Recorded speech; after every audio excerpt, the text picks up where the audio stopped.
Hello guys! For today's vlog ay palaguan ko muna ang dalawang babies ko.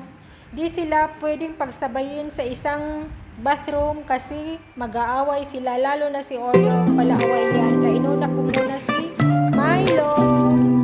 Let's go!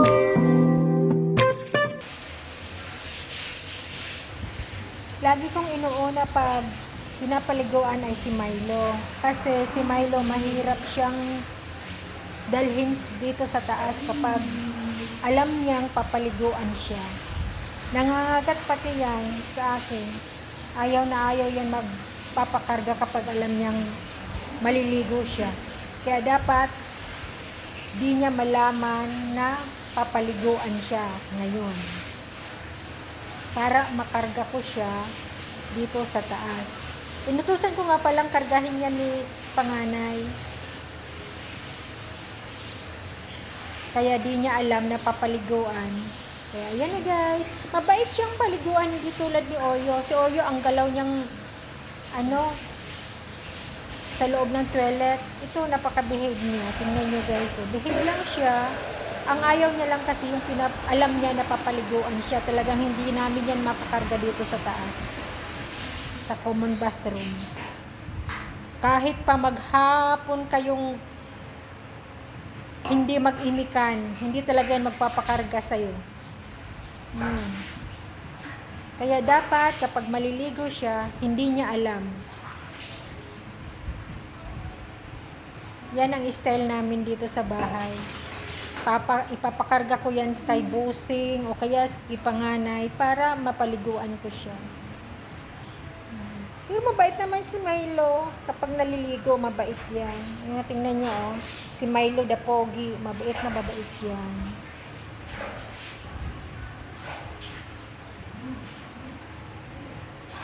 Ayan, may pakiskis pa yan.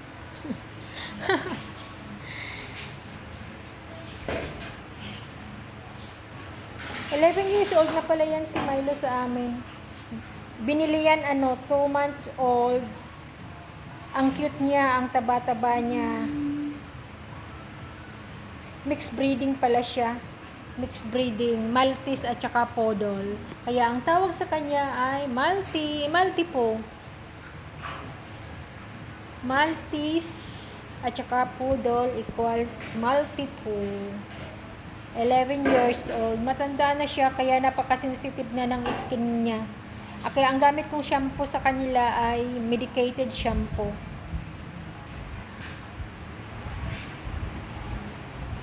Minsan nagra-rashes yung niya sa may tiyan niya, nagra-rashes siya. Kaya dapat ang gamit sa kanya ay medicated shampoo. Ganon din si Oreo. Mga matatanda na kasi 11 years old na si Milo. After 2 years si Oreo naman dumating. Binili ni Busing. Kasi kailangan daw may kalaro si Milo. Hindi nga pala yan lumalabas ng bahay. Dito lang kami sa loob. Nung bago pa lang yan dito, siguro ipinag-walking ko rin siya sa labas ng siguro mga ilang buwan yon. Kaso nagreklamo ako, nakakapagod kaya mag-walking every morning. Nakakapagod. Kaya dito lang yan sa loob. At katabi niyang matulog sila mami. Si Oreo naman, katabi ko pagtulog. Kaya hindi sila nakaranas ng Si Oreo talaga hindi siya nakaranas na mag-walking sa labas. Kahit bukas ang gate namin, hindi siya lumalabas kasi hindi niya alam kung paano ang mag-escape dyan sa baba. Si Milo, nakaranas siya ng ilang buwan lang siguro yun. Kasi sabi ko, ayaw ko nung mag-walking sa labas, nakakapagod kaya kahit 30 minutes lang.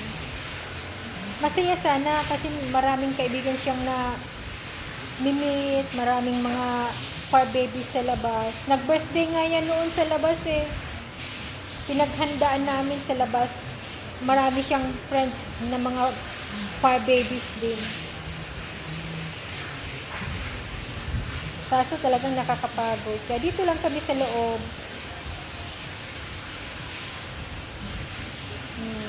Napaka-behave niyang paliguan. Yun nga lang, ayaw niya na alam niyang papaliguan siya. Kasi kahit maghapon bantay ako sa kanya, hindi talaga magpapakarga sa akin para dalhin dito sa toilet. Ayan, mabait siya. Hindi tulad na Oreo. Ayan, okay na. Tapos na siya maligo. Ayan. Tapos na siyang maligo. Mabait yan. Pogi na yan si Milo. Ayan. Dito na kami sa baba. Magbo-blower ng hair. O, tingnan niyo. O. Behave na behave yan. Labyan ni auntie. May pakis-kis pa siya. O. Magbo-blow na siya ng hair. Pogi na yan. Milo the Pogi. Maltiko. Stylo Milo kasi ang style ng buhok niya. Stylo Milo. Ang cute niya guys. So, tingnan niyo. Supply.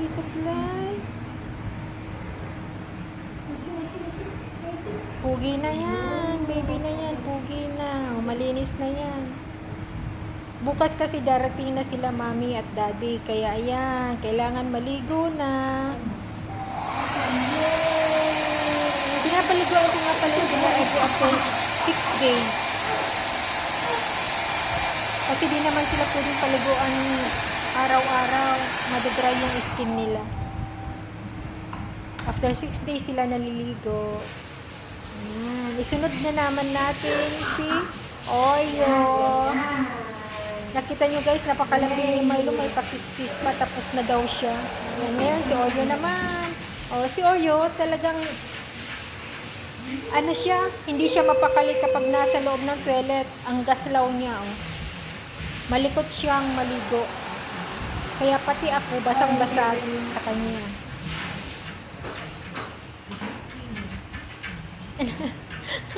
Makulit yan si Oreo, makulit. Babae talaga. At saka ayaw niya yung hinahawakan ko yung special niya. Ayaw niya. Mamaya, makikita nyo talagang mangangagat yan sa akin. Kasi, nahinawakan ko yung special niya. Alam nyo ba guys kung anong special? Yun ang special. Magagalit yan mamaya, magagalit yan.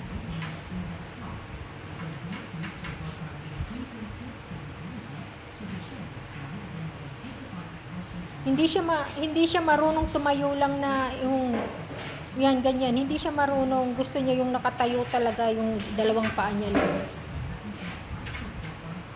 Si Oreo, magaling ko paligo. Pati ako naliligo na dyan. Basang-basa ako dyan.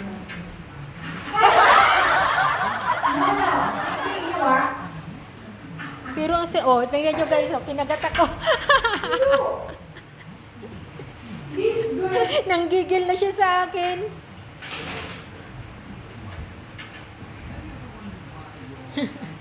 Nanggigil sa ante. Ang ingay ko daw. Sino siya? Ang kulit ni Oreo. Pero sa totoo lang guys, nakakalibang yung may alaga kang 4-legged babies. Nakakalibang talaga. Akala mo may kausap ako lagi na bata. Stress reliever namin silang dalawa. Ito naman si Oreo is 9 years old na. Si Milo 11 years old. After 2 years, nag-give birth again. Babae ito si Oreo babae. Si Milo is lalaki. Kaya boy and girl sila. Ang breed naman ni Oreo is Poodle. Yan, poodle yan. Mahal siya kaysa kay Oreo, kay Milo. Si Oreo is mahal. Si Milo is mura ng 1,000. Yung bili pala kay Oreo is on 2,800. Yung bili kay Oreo. At saka si Milo, yung bili kay Milo is 1,800. Kaya mas mahal yung podol sa mixed breeding. Ang kulit ni Oreo, ang kulit. Ewan ko kung magkano na ngayon kasi way back 2014 yan binili si Milo. 2014, yung price nung mixed breeding is 1,008. Tapos, pag 2017, si Oreo naman ang binili. 2008 ang bili niya. Ang bili nila.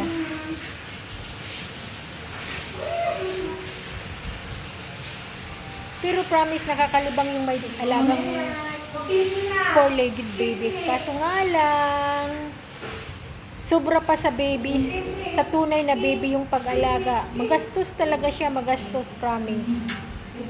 May vitamins, everyday, may yearly vaccine, may monthly, medicine. Tapos na si Oreo. O ngayon, lalo na ngayon si Oreo, may maintenance na yan. Last ko pinapaliguan lagi. Kasi nga may, may sakit siya, weak heart. Ay, heart disease pala siya, heart disease. Kaya may maintenance na siya sa puso. Yan. May pakiskis pa si auntie yan, oh. Tingnan nyo guys, oh. Ganyan lang ako magpaligo sa dalawang babies ko. Nag-spend din ako dyan ng siguro 1 oras sa dalawa na yun. Pagpaligo.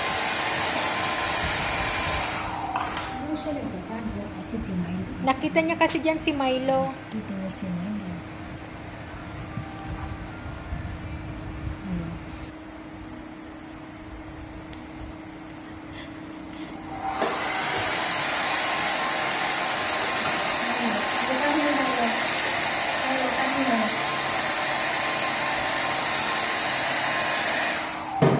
Wait guys, ipapakita ko sa inyo.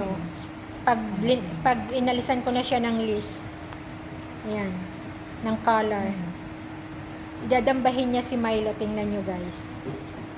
Pero alam niyang may camera kaya sigurado hindi yan. Hindi yan dadamba kayo Milo. Kasi alam niyang may camera. May ebidensya. Tingnan nyo guys. Pero pag walang camera talagang dadambahin niya. Marunong din, alam niya na may kukuhanan siya ng ebidensya na binubuli niya si Milo. Ayan o. Hindi niya dinamba. Alright guys. Ang galing mo Oreo, no? Walang ebidensya. Mabango na ang dalawang bata. Bye-bye. See you in my next vlog. Bye.